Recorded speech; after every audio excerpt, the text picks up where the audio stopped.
ചെട്ടികുളങ്ങര ഭഗവതിയുടെ മൂലകുടുംബം എന്ന പ്രസിദ്ധിയാർജിച്ച ആഞ്ഞിലിപ്ര പുതുശ്ശേരി അമ്പലത്തിൽ ചിങ്ങം 1 നടത്തുന്ന അഷ്ടദ്രവ്യ മഹാഗണപതി ഹോമത്തിന്റെ കൂപ്പൺ വിതരണ ഉദ്ഘാടനം നടന്നു.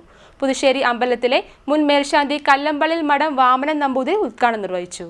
ചെട്ടികുളങ്ങര ഭഗവതിയുടെ മൂലകുടുംബം എന്ന് പ്രസിദ്ധിയാർജിച്ച ആഞ്ഞിലിപ്ര പുതുശ്ശേരി അമ്പലത്തിൽ ചിങ്ങം 1 നടത്തുന്ന അഷ്ടദ്രവ്യ മഹാഗണപതി ഹോമത്തിന്റെ കൂപ്പൺ വിതരണ ഉദ്ഘാടനം നടന്നു. പുതുശ്ശേരി അമ്പലത്തിലെ മുൻ മേൽശാന്തിയും ചെട്ടികുളങ്ങര, ആറ്റുകാൽ, കൊട്ടാരക്കര ക്ഷേത്രങ്ങളിലെ മുൻ മേൽശാന്തിയുമായിരുന്ന തട്ടാരമ്പലം മറ്റമടക്ക് കല്ലമ്പള്ളിൽ മഠം വാമനൻ നമ്പൂതിരി ഭദ്രദീപം കൊളുത്തി ഉദ്ഘാടനം നിർവഹിച്ചു.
പുതുശ്ശേരി അമ്പലം ക്ഷേത്ര മേൽശാന്തി തെക്കേടം ഹരിശ്ചന്ദ്രൻ നമ്പൂതിരിയിൽ നിന്നും ആദ്യ കൂപ്പൺ വാമനൻ നമ്പൂതിരി ഏറ്റുവാങ്ങി. ചടങ്ങിൽ കരയോഗം president Muraleedharan Pillai, vice president Anilkumar, secretary Madhusoodanan Pillai, joint secretary Jayakumar, ഖജാൻജി അനിൽകുമാർ, വിവിധ കമ്മിറ്റി അംഗങ്ങൾ തുടങ്ങിയവർ പങ്കെടുത്തു. വനിതാ സമാജം ഭാരവാഹികളായ സിന്ധു വേണുഗോപാൽ, മിനി രാമദാസ്, അനിതാകുമാരി, മറ്റ് വനിതാ സമാജം കമ്മിറ്റി അംഗങ്ങൾ, ഭക്തജനങ്ങൾ തുടങ്ങിയവരും പങ്കെടുത്തു.